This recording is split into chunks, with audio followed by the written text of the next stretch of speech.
La voz de las sombras.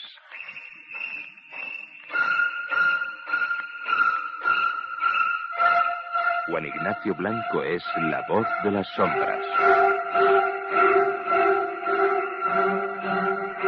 En Radio Voz.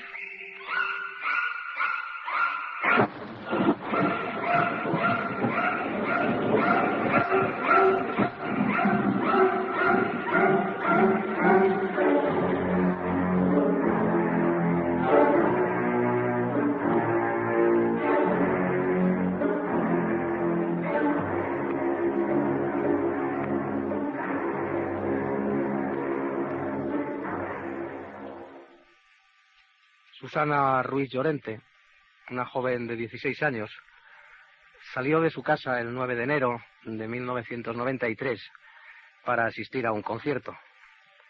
Sus planes debieron cambiar y aquella noche fue con unos amigos a celebrar una fiesta de cumpleaños en un viejo caserón abandonado. A las 3 de la mañana, Susana Ruiz quiso regresar a casa y como el único que tenía coche no quiso llevarla, ella decidió volver andando. 47 días después, un empleado que manejaba una excavadora con la que estaba abriendo un camino para paso de camiones, descubrió el cadáver de Susana en un descampado madrileño. Hoy, cuando ya se han cumplido más de 2 años de su muerte, sus padres exigen que se aclaren las extrañas circunstancias de su muerte. Y para conocer todos los detalles que rodean la extraña muerte de Susana Ruiz, esta noche nos acompaña don Ángel Ruiz, el padre de Susana. Muy buenas noches. Buenas noches. Don Hermenegildo Pérez Bolaños, que es doctor en Derecho y el abogado que representa los intereses de la familia. Muy buenas noches, don Hermenegildo. Buenas noches. Como todos los domingos, también nos acompaña don Javier Urra, que como saben es psicólogo del Tribunal Superior de Justicia. Don Javier Urra, muy buenas noches. Buenas noches a todos. Y lógicamente están nuestros compañeros periodistas habituales, a los que yo quería hacer la primera pregunta en relación con este caso. Y yo quería que Carlos Garcinuño nos contara qué pasó esa tarde del 9 de enero de 1993. Buenas noches. Pues desgraciadamente todo empezó esa fatídica tarde, cuando Susana Ruiz, una joven de 16 años, salió de su casa con la intención de asistir a un concierto en la discoteca Argenta, en el barrio de San Blas, muy cerca de su domicilio, el Instituto de Formación Profesional Las Musas, donde su padre trabaja actualmente como conserje. En el camino se encontró con José, uno de sus amigos, que al parecer iba acompañado de otra persona y le preguntó si se animaban a ir al concierto. La respuesta fue negativa, ya que estos tenían preparados una fiesta de cumpleaños. Susana, a pesar de conocer solamente a 2 de los que iban a la fiesta, decidió unirse a ellos. Don Ángel, ¿hasta ahí está usted más o menos de acuerdo cómo pudieron ocurrir los hechos? Sí, yo lo que sí es que no la autoricé a ir, eso por supuesto. Yo lo único que la autoricé es a ir al concierto ese. Pero nunca, como se ha dicho por ahí, que yo la autorizase a ir a esa fiesta, para nada. ¿Y dónde se celebró esa fiesta, Carlos? Pues el lugar elegido era un viejo caserón abandonado en Coslada. Primero compraron en un supermercado algunas botellas de cerveza, vino y Coca-Cola y se dirigieron al caserón. Era una fiesta típica entre jóvenes. Encendieron una hoguera y alrededor de ella charlaron, bebieron, escucharon música y fumaron unos porros. Nada típico.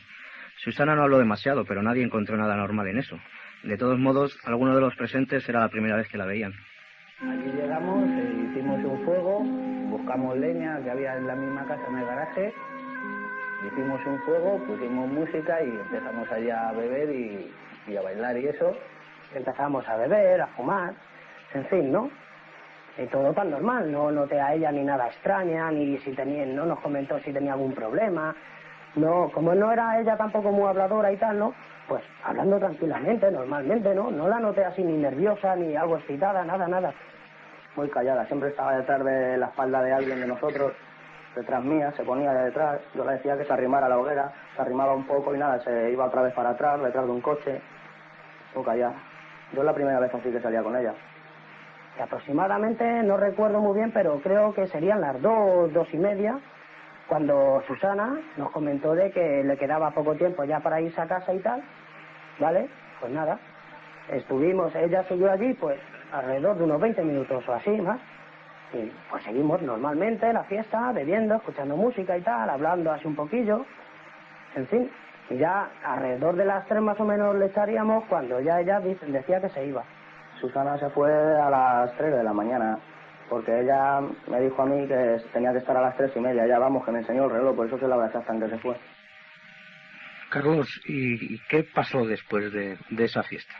Pues como hemos escuchado a estos amigos de la fiesta, que se supone que estuvieron con ella, hacia las 3 de la mañana Susana dijo que tenía que irse, porque debía regresar antes de las 3:30. Sus amigos le insistieron en cómo iba a irse sola a esas horas y cruzaron un descampado de casi 4 kilómetros hasta llegar a su casa. Nadie la acompañó, ni siquiera el que tenía coche, y decidió irse sola, mientras que el resto del grupo continuaba la fiesta. Le dijimos que, le dijo José, bueno, y entre todos, que cómo se iba a ir a las 3 de la mañana y sola por ahí por el campo. Dijo que sí, que se tenía que ir y, bueno, pues no la obligamos a quedarse tampoco, y cogió y se fue. Desde ese instante las hipótesis son varias, pero lo único cierto es que ya no regresó a casa nunca. ¿Qué hicieron ustedes, don Ángel, sus padres, al ver que no regresaba? Pues como yo quedé en que me llamaba por teléfono tan pronto terminase el concierto, pues estuve esperando a ver si sonaba el teléfono. Subí arriba dentro del colegio, en la biblioteca, donde se divisa todo, y en un momento ya era un poco tarde, y pues, ¿esta chica qué le pasa? Y salí afuera, había un chico allí, le pregunté que si había terminado el concierto, y dice, no, ya hace rato. Y tío, ¿no has visto una chica, o si conoces a Susana y tal? Dice, no he visto nada. Bajé un poco más abajo y estaba todo aquello, pues no había nadie. Subí para casa otra vez, esperando al teléfono, y nada, se fueron haciendo las 4, las 5 de la mañana, y había mujer, pues mira, no ha venido la niña. Y espera a ver, se habrá ido con alguna amiga. Y yo claro, estuve buscando el teléfono de alguna de las amigas que me dijo, pero no lo tenía, no lo encontramos. Y ya está por la mañana que llamamos a un chico que es amigo, y estaba acostado y no contestó. Después se le volvió a insistir y dijo que no había ido al concierto. Acto seguido cogí y me fui para la calle a buscar a todos los que ella me dijo que iba a ir con ellos. Y efectivamente los reuní a todos. Y que no sabían, que no había ido al concierto. Bueno, pero no sabéis, y si no ha ido al concierto, ¿dónde? Y había una chica que al principio dice, bueno, no se preocupe usted, que luego vuelve, tal. Y yo con mi hija le dije, vamos, esta chica sabe algo. Lo que mira, si sabe dónde está, si está en casa de alguna amiga, no ha querido ir por lo que haya sido, no pasa nada, que lo que quiero saber dónde está, que me digas dónde. No, le decía esto por tranquilizarle y tal. Y así se quedó, no dijeron nada. Luego las declaraciones he podido comprobar que me estaban mintiendo, porque en ese momento, si a las 8 de la mañana me dicen a mí algo, yo quizá hubiera ido donde es la fiesta, pues yo conozco eso, y hubiera averiguado a lo mejor algo más. Pero ellos no me dijeron la verdad. Carlos, desgraciadamente el cadáver de Susana aparecería poco después. Pues así es. Desgraciadamente el 25 de febrero, 47 días después de su desaparición, un empleado de la empresa Tolsa, que abría un camino con una excavadora, descubrió el cadáver de Susana a escasamente 400 metros del caserón donde se celebró la fiesta. El cadáver estaba con la cara hacia abajo, semienterrado, en avanzado estado de descomposición y con los pantalones bajados. Pasa por aquí la pala, iba un otro detrás. Sí. Y ha apartado los montones esto para que pudiéramos pasar por aquí. Ya. Y entonces ha dejado descubierto eso. Y estaba enterrado entonces. Sí, encima de los montones esos. Ya. Y luego nos ha parado el hombre, a mi compañero, y le ha dicho que había una mujer ahí. Tenía que estar tapado porque la pala la aparta todo para allá. Julio, ¿cuál fue la causa oficialmente de la muerte de Susana? Pues tras practicarle la primera autopsia, los forenses no pudieron establecerla. Según este primer dictamen, el cuerpo no presentaba signos claros de violencia ni se le encontraron rastros de alcohol o sustancias tóxicas. Pero se realizó una segunda autopsia, ¿no? En efecto, las conclusiones del primer examen resultaron tan extrañas que se decidió hacer esa segunda autopsia. Y es que desde que apareció el cadáver, tanto la policía como la familia creían que Susana podría haber sido asesinada. ¿En qué basaban ustedes, don Ángel, para sostener o mantener esa sospecha de que su muerte no hubiera sido natural? Y que lo mantengo, sí, pero firmemente. Mi hija fue cobarde y vilmente asesinada. Y desde la forma en que apareció ella, no cabe duda de eso. Además, según los autos, tiene un golpe en la cabeza y demás. Hay cosas que han intervenido terceras personas. Y eso está muy claro. fue cobarde y vilmente asesinada. Y lo mantendré siempre. Con todo lo que me quieran decir por ahí, que quieren decir para no decir la verdad, porque esto no se ha investigado a fondo. Mejor dicho, no se ha investigado nada. ¿En qué estado se encontraba el cuerpo, Julio? Pues el cuerpo estaba, recordemos otra vez, que se encontraba entre unos montones de tierra y escombros en unos yacimientos de sepiolita. Estaba semienterrada, boca abajo, y con los pantalones y la ropa interior bajados. ¿Y qué resultados dio la segunda autopsia? Estos ya fueron más convincentes. En este dictamen, que se realizó el día 1 de marzo, se determinó como causa de la muerte la asfixia mecánica. ¿Y qué significa? Esto se lo tengo que preguntar a Javier, porque yo quiero incordiarle esta noche. ¿Qué es concretamente una asfixia mecánica, para que todos nuestros oyentes lo entiendan? Bueno, yo la verdad es que soy psicólogo forense, ¿no? Médico forense, no tengo esa especialidad, o sea, no puedo dar una respuesta. Hay muchas razones por las que una persona deja de respirar en un momento determinado, y eso es a lo que se refiere. Una falta de entrada de ventilación de todo tipo, que puede ser causada por aspectos endógenos o exógenos. Y en ese sentido, nada expresa de otro tipo de asfixia que haya sido realizada por otra persona, pero nada más, eso es. Julio, pero en este caso la asfixia mecánica que describía esta segunda autopsia significaba otra cosa, ¿no? Pues sí, significaba que probablemente, casi seguro, alguien tapó las vías respiratorias de la joven, que oficialmente falleció por parada cardiorrespiratoria provocada por la falta de oxígeno en el cerebro. A pesar de esto, la familia de Susana no quedó conforme. ¿Y qué medidas tomaron ustedes una vez en vista de que los dictámenes forenses y los dictámenes del juzgado no estaban ustedes de acuerdo con lo que se había hecho? Pues seguidamente lo que hicimos es nombrar al doctor Frontela, y al cual pues todavía estamos esperando que lo autoricen para que haga las investigaciones, ¿no? Él ha hecho un informe de los autos y demás, pero no le han dejado intervenir. No sé el por qué. Si yo no estoy de acuerdo con la decisión, con lo que han hecho estos señores anteriormente, y en un Estado de Derecho, creo que tengo derecho, valga la redundancia, a que se vuelva a practicar otra autopsia, para salir de dudas. Sí, por supuesto, ese Lo que derecho me encuentro ahora, nos encontramos en un estado de indefensión total. Sí, además usted se ha tenido que ver pues prácticamente en la obligación de contratar los servicios de un prestigioso abogado como es don Hermenegildo Pérez Bolaño, que hoy nos acompaña. Don Hermenegildo, ¿qué pruebas fueron las que usted solicitó al juzgado, lógicamente en nombre de la familia que no estaba de acuerdo con ese primer dictamen que habían facilitado acerca de las causas de la muerte de Susana? Bueno, a la vista de los informes médico-legales que existían en la causa, lo que solicitamos fue del doctor Frontela un informe a la vista de los mismos para que pudiéramos tener una base técnica del tema en cuanto a la posibilidad de que eso era un tema cierto o era algo que no nos cuadraba, porque el hablar de la causa de la muerte como una parada cardíaca, entendimos ahora y seguimos entendiendo que eso no es una causa de la muerte, sino una consecuencia. La causa es otra. En los informes médico-legales no estaba determinado eso. Solicitamos este informe del doctor Frontela, se unió a los autos, y solicitamos que se practicaran las diligencias que el doctor Frontela interesaba en su informe para el esclarecimiento de las causas de la muerte de Susana. Y eran, si nos las puede resumir brevemente, ¿cuáles eran los estudios y análisis que se solicitaban?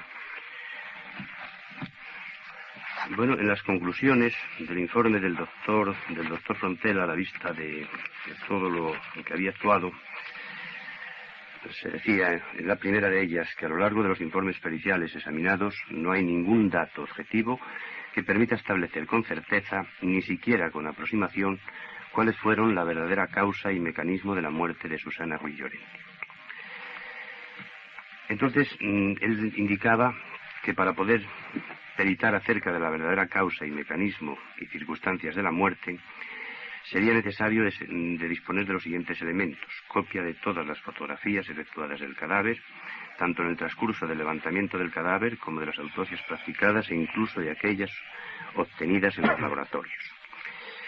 Que nos fuesen enviadas todas las muestras de ropa, pelos, fibras, vísceras y cualquier elemento que se conservase del cadáver de Susana Ruiz. Si el examen de estos elementos no fuese suficiente para aclarar las circunstancias de la muerte, había que efectuar una nueva autopsia del cadáver, dado que con los elementos de juicio que existen en la documentación examinada ni siquiera se sabe cuál es la verdadera causa de la muerte de Susana Ruiz Llorente.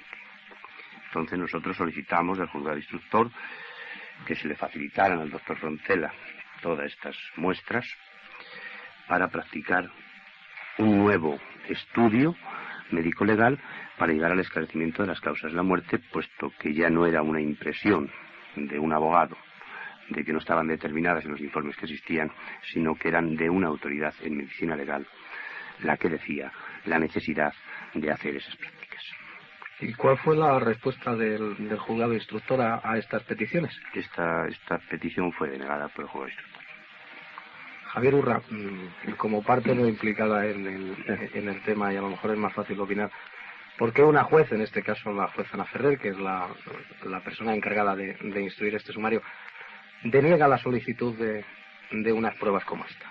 Pues posiblemente en estas causas, como muy bien decía el abogado, se basa mucho uno en el perito, en este caso en el médico forense, el experto, y entonces si el médico forense, el informe que ha hecho es que no ha encontrado una causa de violencia, etcétera, pues a lo mejor opta por no reabrir, porque el perito, pues con el halo que tiene de autoridad, no encuentra más.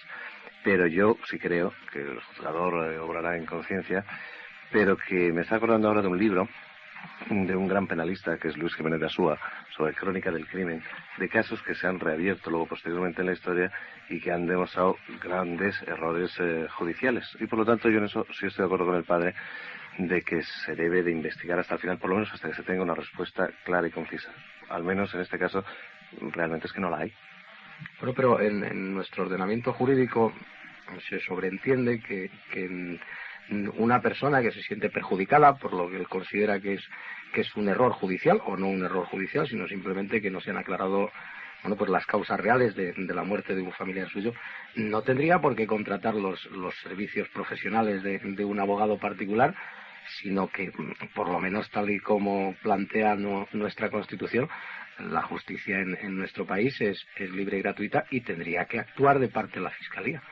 Sí, lo que ocurre es que aquí el Estado, yo entiendo, como garante de todos los ciudadanos, ha dado la respuesta y ahí considera que ha acabado. Otra cosa es que esté en error o no. Dice, a partir de ahí, si usted quiere, reinícielo. Lo que yo creo es que sí, al menos, a título individual y privado, sí tendría que seguir. De hecho, en este caso, no sé si de oficio o no, pero sí seguirse. Sí, don Hermenegildo, aparte de la realización de esta serie de pruebas y, lógicamente, una nueva autopsia que dirigiría el profesor Frontela, ¿ustedes solicitaron otro tipo de pruebas para que el juzgado realizara? Sí, efectivamente solicitamos la práctica de 11 diligencias al juzgado de instrucción de aquellas cosas que consideramos que podrían posibilitar el esclarecimiento de qué es lo que había sucedido. Y bueno, pues estas diligencias no se han practicado. El tema hoy está reabierto por la audiencia provincial, porque como en su providencia establece, dice que no se acordó el cierre no por falta de indicios sobre su comisión, es decir, que no se resuelve por inexistencia de delito, sino por falta de indicios sobre su comisión, y ha ordenado la reapertura para que el juzgado de instrucción practique las diligencias que considere convenientes. Y confiamos en que se practiquen todas aquellas diligencias que sean necesarias por el juzgado para llegar al esclarecimiento de las causas de la desaparición, muerte y enterramiento de Susana. Bueno, retomando el caso, Julio, yo quería comentarte, como nos ha dicho hace un momento el abogado, en las conclusiones de Frontela decía que lo primero que le llamaba la atención a este prestigioso forense es que no existía ningún dato que permitía establecer con absoluta certeza la causa de la muerte de Susana. Pues sí, en efecto, es una conclusión que llama mucho la atención, más que nada porque es una contradicción tremenda con la autopsia que se hicieron, que según en principio era una autopsia hecha a mucha más profundidad que la primera. Javier, aunque ya nos has dicho antes que eres psicólogo, pero tú conoces el mundo de la forensicidad perfectamente, ¿es normal que una autopsia pueda durar 5 días? Es que yo no sé si se puede hablar de normalidad, porque no hay respuestas. Yo creo que el gran problema aquí es que no ha habido una respuesta clara. Y muchas veces, y eso lo sabemos, no hablo en este caso de colegas o de médicos forenses, sino que muchas veces empleamos terminologías que son cajón desastre cuando no sabemos muchas veces qué decir. Hablo, por ejemplo, de los psicólogos, que eso lo conozco mejor. Y posiblemente pues uno funciona con indicios, con hipótesis, y cuando ninguna es contrastada, pues queda todo abierto y se cierra a veces en falso porque no se sabe qué decir. Por eso se tarda tanto en búsqueda de algo que no se encuentra. Claro, pero es que lo que más llama la atención precisamente es lo que tú hayas dicho, o sea, cómo se puede entender que se pueda cerrar en falso el fallecimiento de una persona al no encontrar las causas. Lo lógico es que el juzgado, evidentemente, pues ponga todos los medios de su parte para realizar las prácticas necesarias con el fin de averiguar efectivamente si es que es posible, porque todos podemos estar de acuerdo en que puede haber casos en los que sea prácticamente imposible, dado el avanzado estado de descomposición en el que se encontraba el cadáver, pero aún así la posibilidad de intentarlo. A mí lo que, sinceramente, y es una opinión, por supuesto, absolutamente personal, me parece preocupante que un juzgado no ponga a disposición de una persona que lo solicite los medios necesarios para, lógicamente, dejar absolutamente claras las conclusiones de una muerte de una persona, que evidentemente tienen que existir. Otra cosa es que hoy en día, con los adelantos técnicos, o la medicina forense no pueda dar una respuesta que nosotros entendemos que puede ser real, y efectivamente no es una cuestión de responsabilizar concretamente a nadie, pero simplemente a mí lo que me parece preocupante es por qué no se ponen todos los medios suficientes, y es el hecho de decir, bueno, si la familia solicita una serie de pruebas, para mí lo absolutamente lógico y normal es que el juzgado diga pues que se realicen esas pruebas, y mientras haya posibilidad de realizar nuevas pruebas, pues que se sigan realizando hasta que finalmente se averigüe la causa de este fallecimiento. Sí, me parece, como bien has dicho, que es lo lógico. Lo lógico para la defensa de los derechos, en este caso de los padres, y sobre todo de la sociedad. Porque es terrible para la sociedad pensar que puede haber culpables que por no haberse dado una respuesta pueden estar viviendo cómodamente, ¿no? Eso es terrible para una sociedad. En ese sentido hay que llegar hasta el final, pero como muy bien apuntabas, a veces la medicina, las ciencias sociales no tienen respuesta, pero sí, desde luego, investigar, no porque haya habido una malpraxis, sino porque no se haya podido dar respuesta.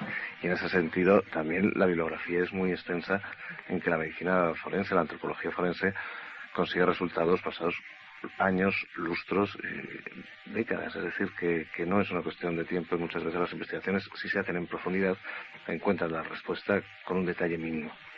Sí, abogado Peregolaño, a mí otro de los temas que me ha llamado la atención de este caso ha sido sobre todo en su momento, puesto que fue un asunto muy aireado por la prensa, se dieron una serie de posibles versiones, en la cual además, bueno, pues entraban desde aseveraciones que se hicieron públicamente diciendo que si Susana tenía una malformación congénita en el corazón, y otra serie de detalles, todos ellos especulativos, que posteriormente se han demostrado que ninguno de ellos tenía ningún valor fiable.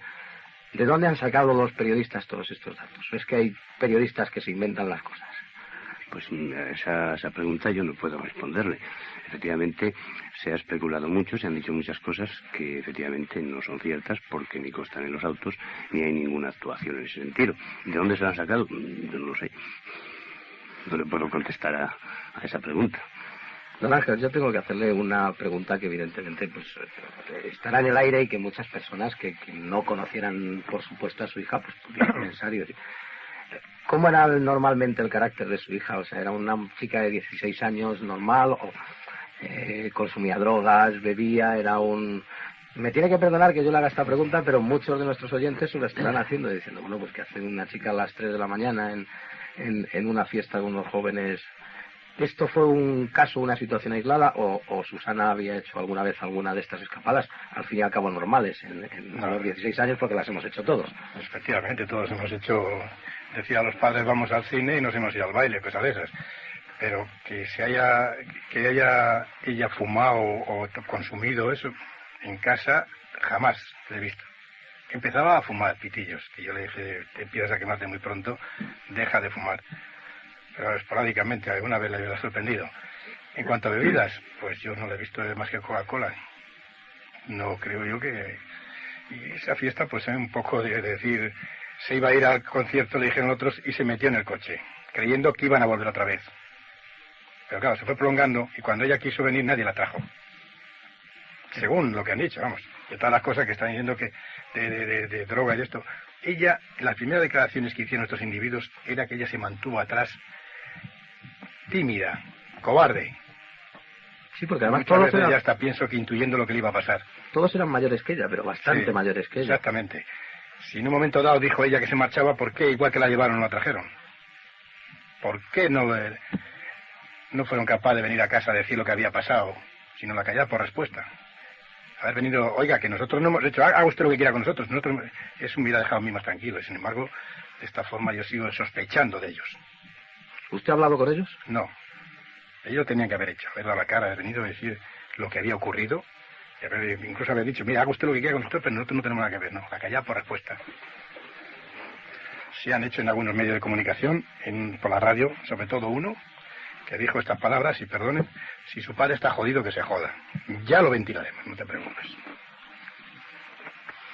Abogado Pérez Bolaños, me imagino lógicamente que a todas estas personas que estuvieron en la fiesta con Susana, esa misteriosa fiesta celebrada en ese caserón, la policía les habrá tomado declaración.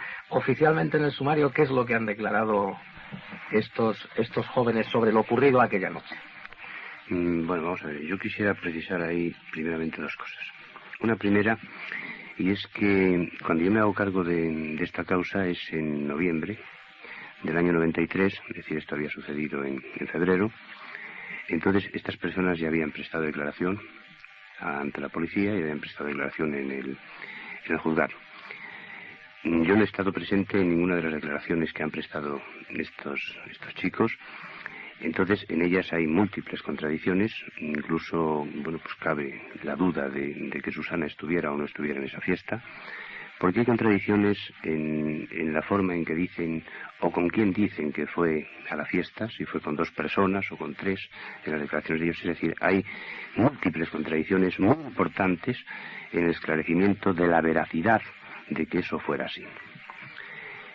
Y bueno, pues esas contradicciones siguen hoy todavía sin clarificarse.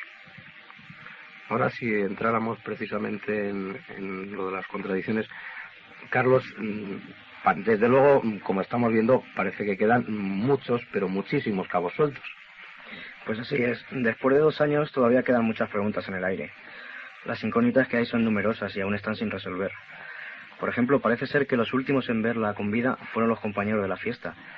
Pero a raíz de la denuncia realizada por su desaparición, la foto de Susana apareció en diversos medios de comunicación y al menos 6 personas aseguraron haberla visto después de la tarde del 9 de enero.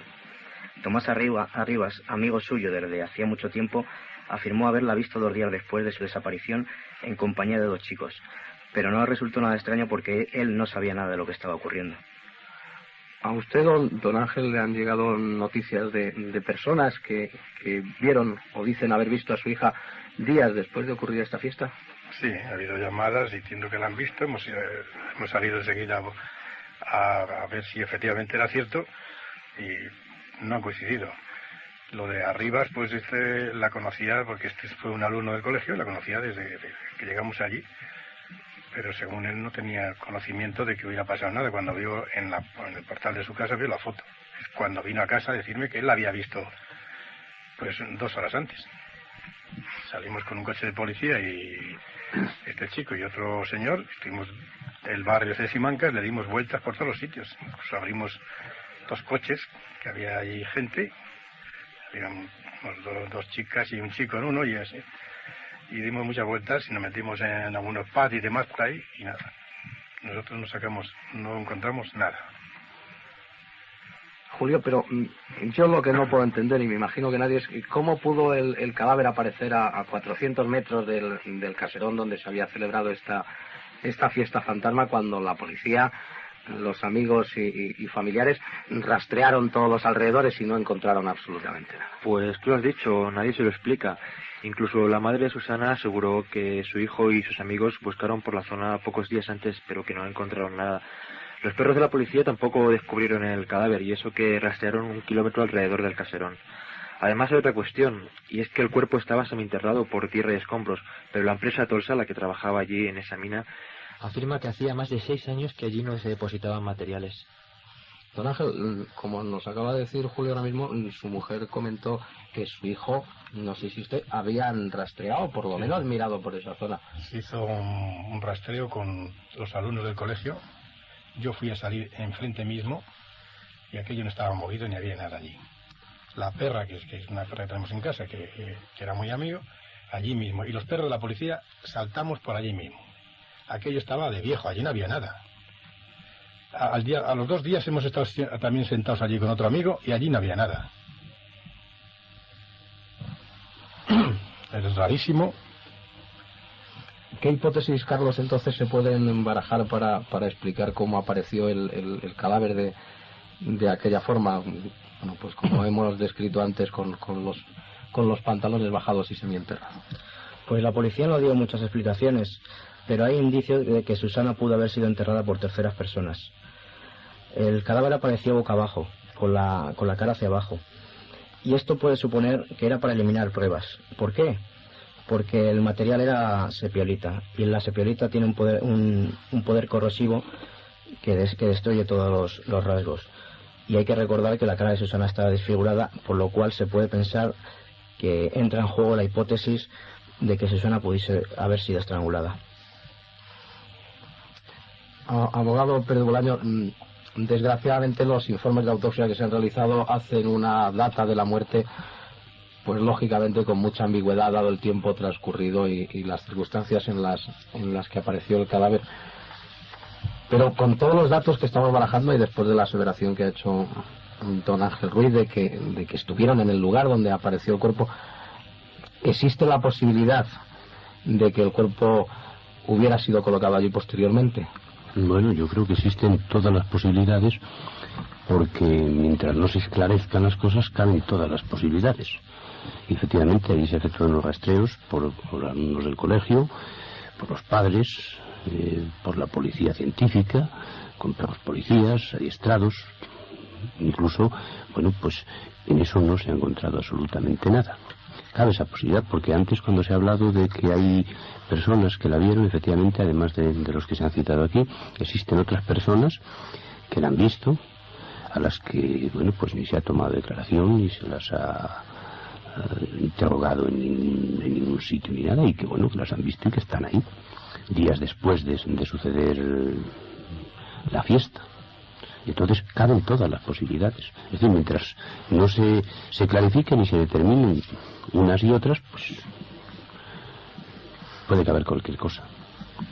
Desgraciadamente los datos de autopsia, como son tan genéricos y tan cortos, no aclaran si pudo ser objeto de algún tipo de abusos sexuales. Pero ¿cuál es su opinión? Porque no podemos hablar más que de opiniones ahora mismo.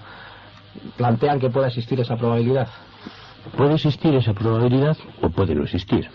Lo que está claro es que no se ha determinado si existe o no. Y lo que es esencial es que eso se determine. Por supuesto que como posibilidad hipotética, pues hay que partir de la base de que puede haber existido. Pero lógicamente nos tenemos que mover con pruebas, no con hipótesis. Y la prueba es investigar para esclarecer si efectivamente ha existido o no ha existido. No sirve el que no se hayan encontrado las cosas, es decir, las cosas hay que buscarlas. Y si no ha sido suficiente con una búsqueda, pues habrá que hacer alguna más.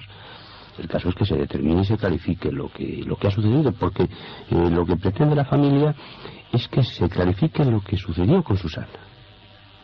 O sea, no partimos de ninguna hipótesis ni de ninguna base de un asesinato, de una violación sí, una violación no, asesinato sí o asesinato no, o muerte natural o muerte violenta.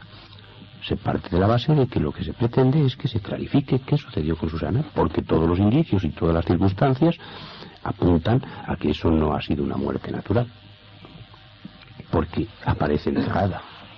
Prueba evidente de que eso, vamos, no lo puede hacer una persona después de morirse.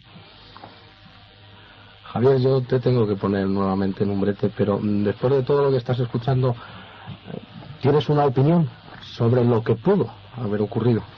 No, una opinión no. Hay una cosa que me ha llamado poderosísimamente la atención, y lo decía muy bien su padre, y lo decía además, yo creo, una de las personas que en principio estaban allí, que era testigo, y es que la chica estaba en una actitud pasiva, casi de dependencia, etcétera. que es lo opuesto a una persona que está en una actitud extrovertida, de búsqueda de sensaciones, que podría dar una explicación. Si eso es así, y además ellos eran más adultos, etcétera, no se explica muy bien que saliera sola, salvo que tuviera mucho miedo a lo que estaba ocurriendo o lo que podía acontecer. Una persona que está dependiente no busca sensaciones, entonces no casa muy bien con un final natural, que ella saliera. A mí me llama mucha atención que ella estuviera en una actitud tan dependiente, tan sumisa.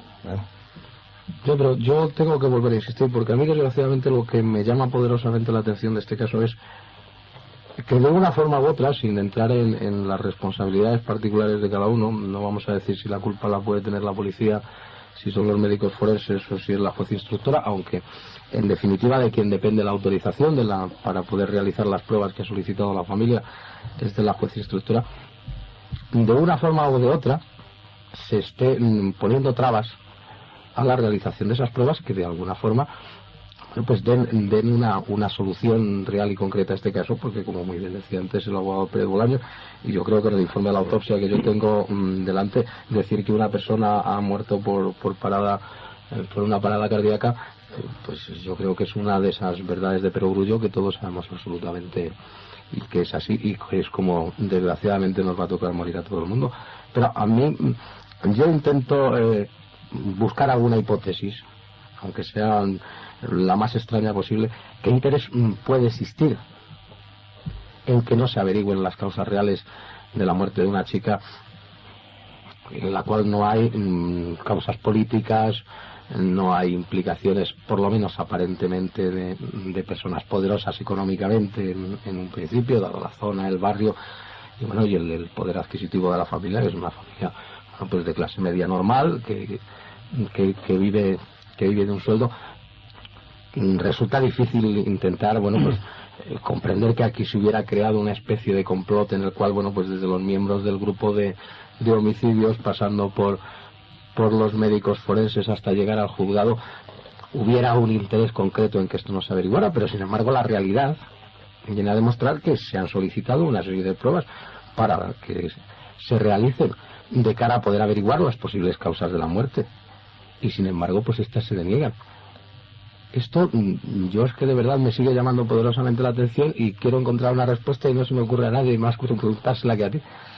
Pues la verdad es que no sé, yo creo que reabrir un caso supone mucho costo emocional, costo pues de temporal para muchas personas, etcétera, pero el no reabrirlo supone un costo posiblemente más grande, que es la duda, y mantenerse en la duda pues es terrible. Yo tampoco sé la respuesta. Yo creo que para todas las personas que has mencionado, lo mejor es reabrir y hacer un esfuerzo profundo de dar una respuesta. A lo mejor no se consigue, pero que se vea una intencionalidad de dar una respuesta a esa familia y a esa sociedad que la demanda, y que es de pura justicia y de puro derecho intentarlo con todo lo que la ciencia pueda contar. Y si hay, como muy bien se ha dicho, un experto médico legal que entiende que hay algunas investigaciones que se podrían realizar para intentar dar una respuesta, yo creo que es de justicia pedirlas.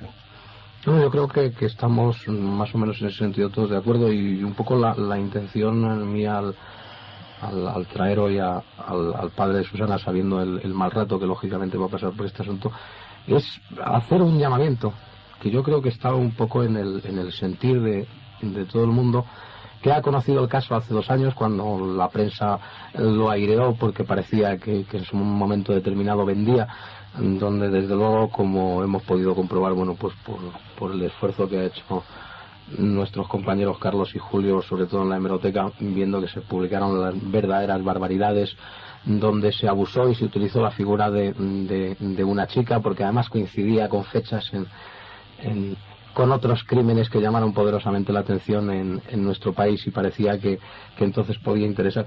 Que un año después, gracias al esfuerzo económico de la familia, que ha tenido que contratar los servicios de un abogado, se ha intentado reabrir el caso, y ya la prensa, pues parece que le ha llamado menos la atención.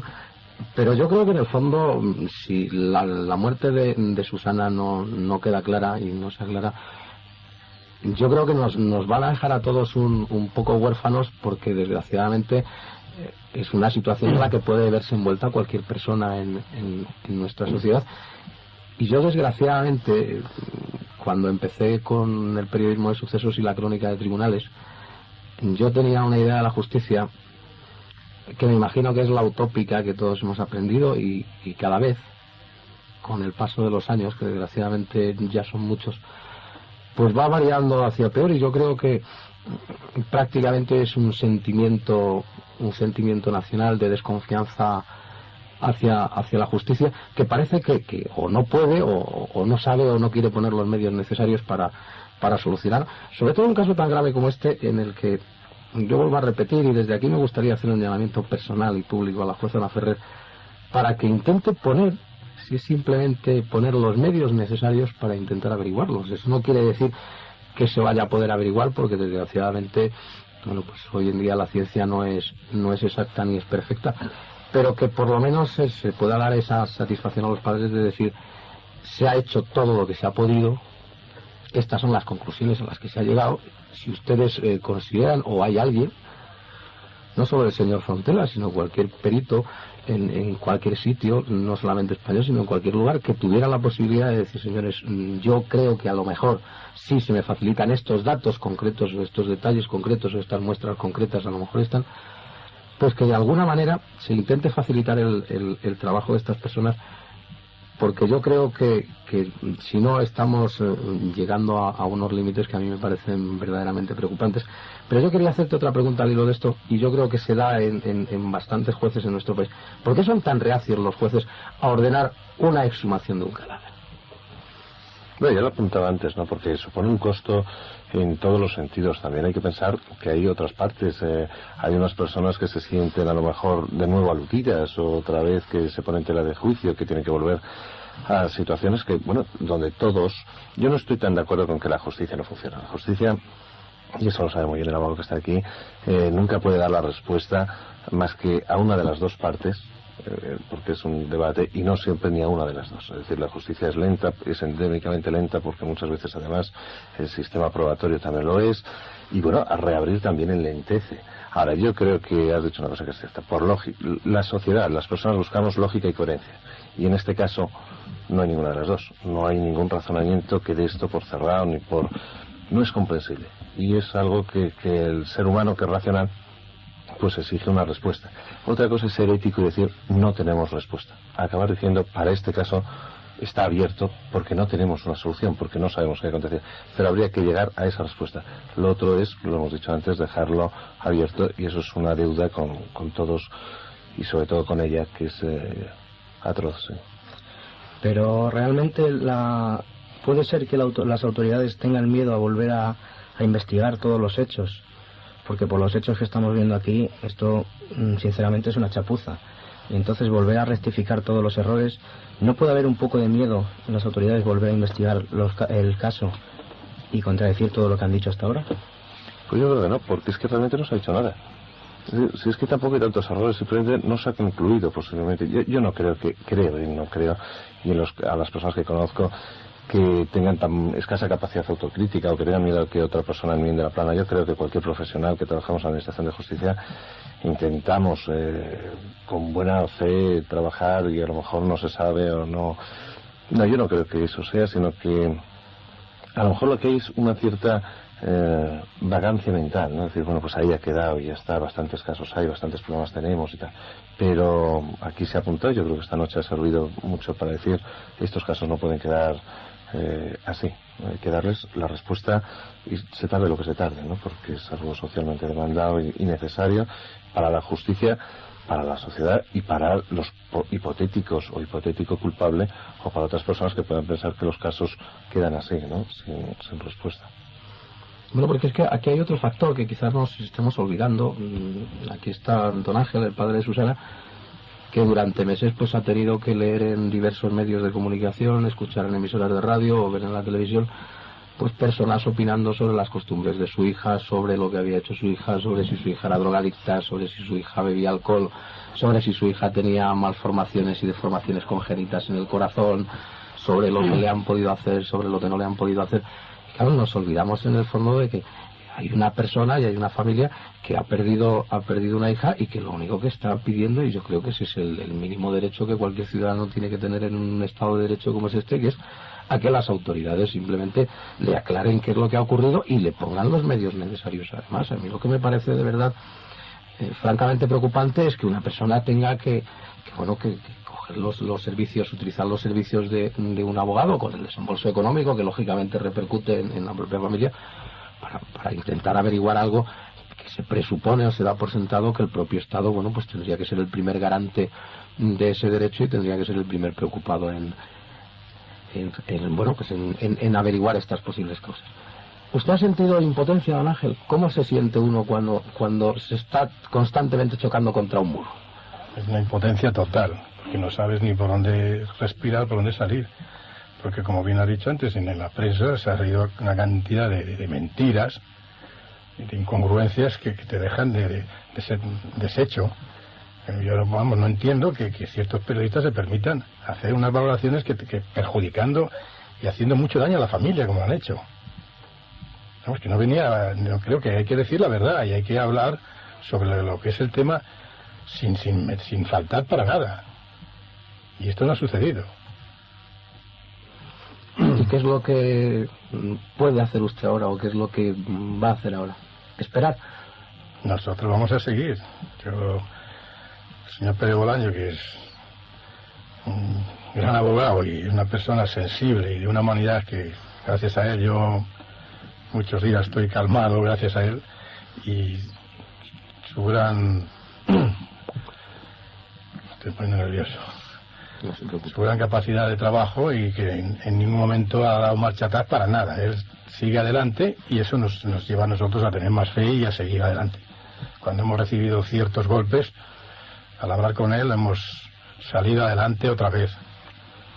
De muchos días de estar deshecho y de estar, desequilibrado totalmente. Ir a su despacho y cambiar totalmente. Estamos agradecidísimos porque en todo momento se ha portado como si de la familia fuera. Don Hermenegildo, no han perdido todavía, lógicamente, la esperanza en que algún día podamos saber qué ocurrió exactamente. No, bueno, no hemos perdido la esperanza porque, lógicamente, confiamos en la actuación de la justicia, que, como bien se ha dicho antes aquí, a veces es muy lenta, más de lo que se quisiera, pero confiamos en que al final se esclarezca todo esto. Tenemos esa confianza porque es la función última de la justicia, es hacer justicia. Y aunque a veces, pues puede haber decisiones que nos agradan más o nos agradan menos, lo importante es que ahora mismo la causa está abierta. El juzgado instructor tiene las manos abiertas para practicar todas las diligencias que considere convenientes y confiamos en que se practiquen y esto llegue a su esclarecimiento. Indudablemente, para la familia son 2 años ya largos de un dolor, de un calvario que están pasando inmenso, porque no solamente es la pérdida de su hija, sino es el hecho de que transcurre el tiempo y no se clarifica qué es lo que sucedió.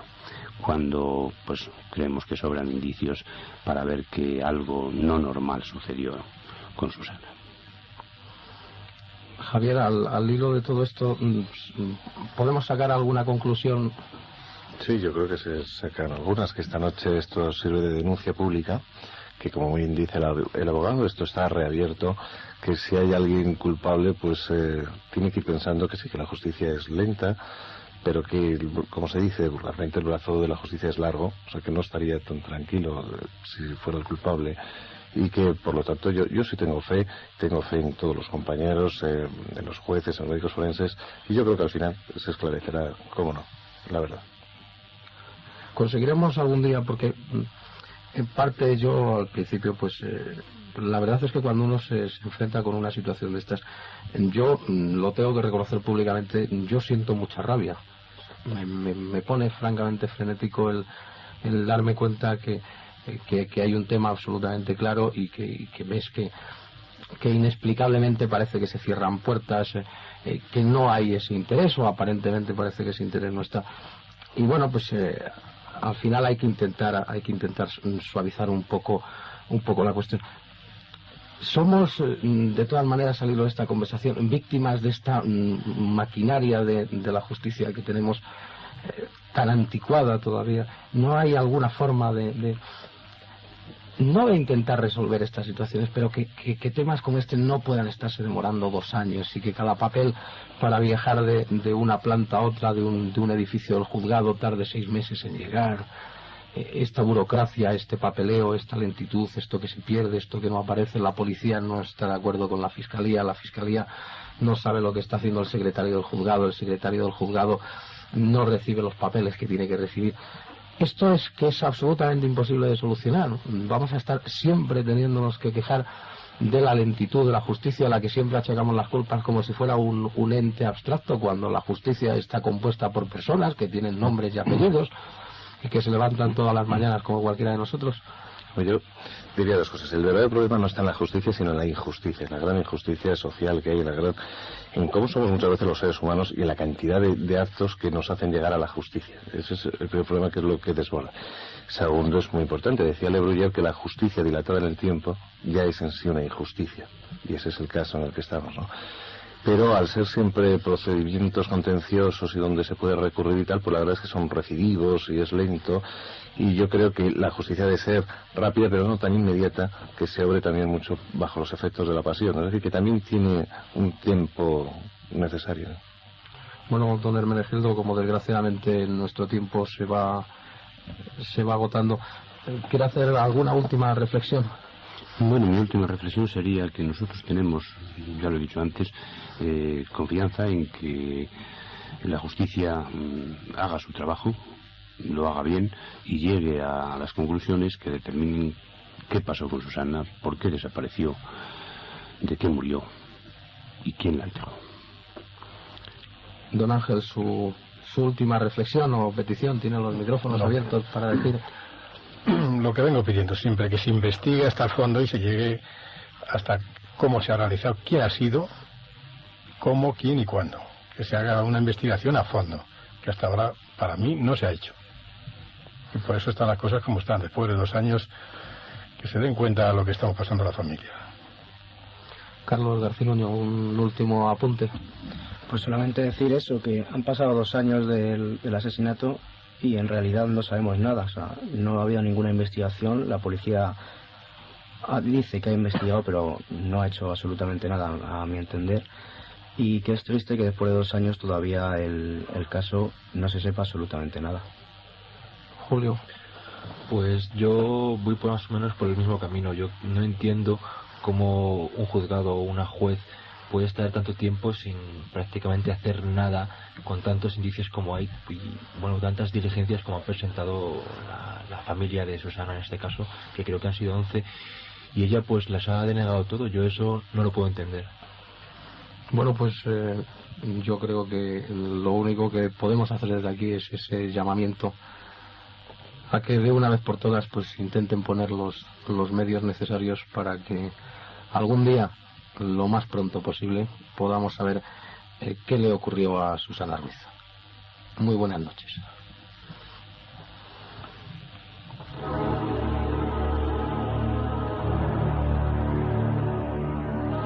Juan Ignacio Blanco es la voz de las sombras en Radio Voz.